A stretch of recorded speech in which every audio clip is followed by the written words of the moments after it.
Good morning, good morning, good morning, good morning, good morning, and welcome to another Good Morning Grief Devotion. This is the daily grief devotion that is strategically designed to help you to navigate through your grief one day at a time. What is grief? I'm so glad you asked. Grief, my brothers and sisters, it is the natural and normal response to loss, change, and transition that results in the expressions of feelings and emotions. Grief is what you feel on the inside. Mourning is how it is expressed on the outside. Therefore, you don't suppress it, but you express it. You don't ignore it, but you explore it. You don't lock it up, but you let it out. You don't conceal it, but you reveal it. And that's why we shout over here, good morning, because morning is a good thing. Thank you for joining us today for our 350th grief devotion today. It is still mind blowing. It is unbelievable. We have had 350 grief devotions. I told you I was going to navigate through 2023 with you as your grief coach. And so we've done just that, y'all. We have 15, 16 days left in this year, and every single, with the exception of a couple of days ago when I was sick, we have given you a grief devotion to help you to navigate through your grief. So, look, I hope that you have been blessed. I hope that you have been able to. We say small steps lead to great distance, lead to great distances. I pray that you've been able to take some small steps and that they have led you to some great distances over the course of this year. So, hope that you have been blessed tremendously. I'm grateful and thankful for each and every one of you. Thankful to lead you in a grief devotion on today. Today's grief quote simply says, that's not it. Today's grief quote says, 10 years, she's dead. And I still find myself some mornings reaching for the phone to call her. She could no more be gone than gravity or the moon. 10 days, she's dead. Still find myself reaching for the phone to call her. We're going to talk about it's hard to believe. It's hard to believe. I think all of us at one point in time, we have that moment to where we reach to pick up that phone to call our loved one, and then it hits us, and we're reminded they're no longer here.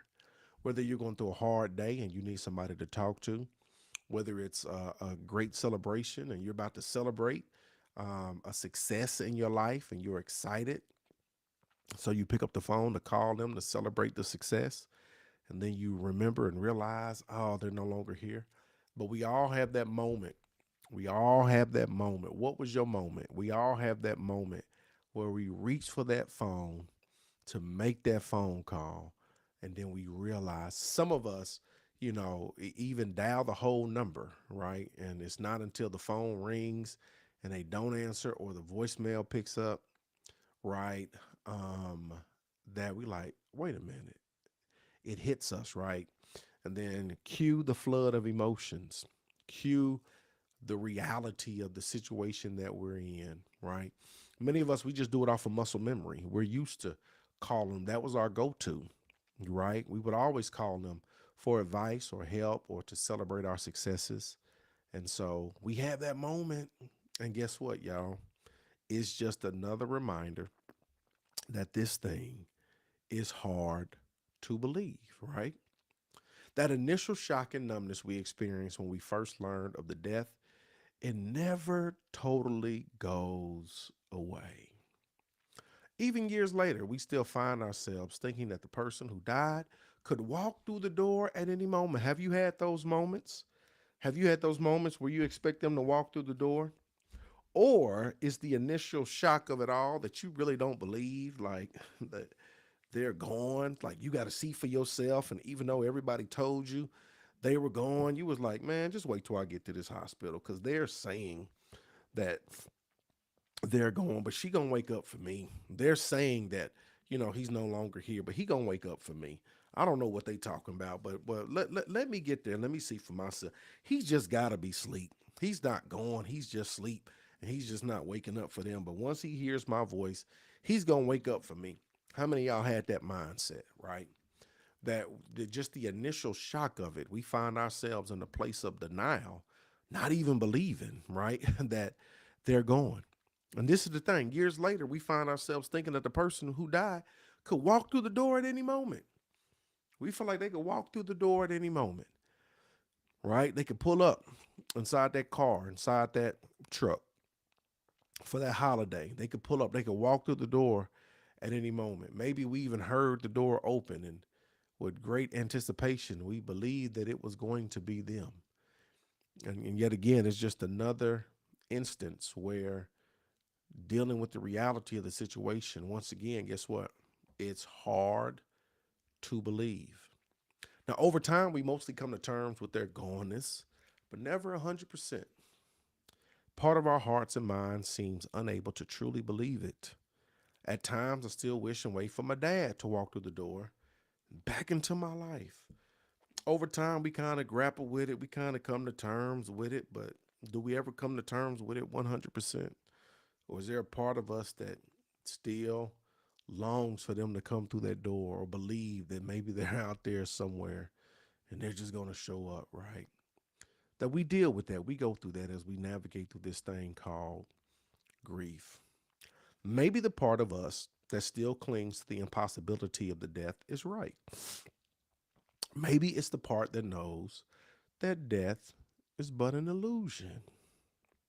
Something to ponder for today. Anyway, right? Here's the final thought, y'all. Sometimes I still can't believe that you're gone. Sometimes I still can't believe that you're gone. That no matter how much time passes, no matter how much we try to come to grips with it, no matter how much we try to um, get to a place of like, man, understanding, sometimes I still can't believe that you are out of here, right? We find ourselves having those moments. We sit in those moments, right? We have those moments. We sit in those moments. We ponder in those moments. You take those moments, right? And you have the right to have that moment, right? You have the right to have that moment, to sit in that moment and to ponder, to reflect upon their life, to reflect upon um, your relationship, your connection with them, the memories, the good times, is something that you just grapple with, something that you'll deal with, forever, right? Forever. Something that you'll deal with forever, right? And sometimes it's maybe not as intense as others, but yet and still, it's something that you will grapple with and deal with forever. Sometimes I can't believe that you're going. Look, during this holiday season, I want you to know we are praying for you as you navigate through this holiday season, as you continue to um, um, grapple with grief. And I know things can be intensified this time of the year. Just know that you're going to make it, y'all. We have 350 devotions in. Small steps lead to great distances. Don't think if you take a step back that that you that you're not making progress. We said that this journey of grief is like the it's like salsa dancing. I think it was salsa dancing, where sometimes you take 3 steps forward and you take 5 steps backwards, but you keep on dancing, right? I want to encourage you to keep on dancing. We are going to make it through this holiday season. I love you with the love of the Lord. That's today's grief devotion.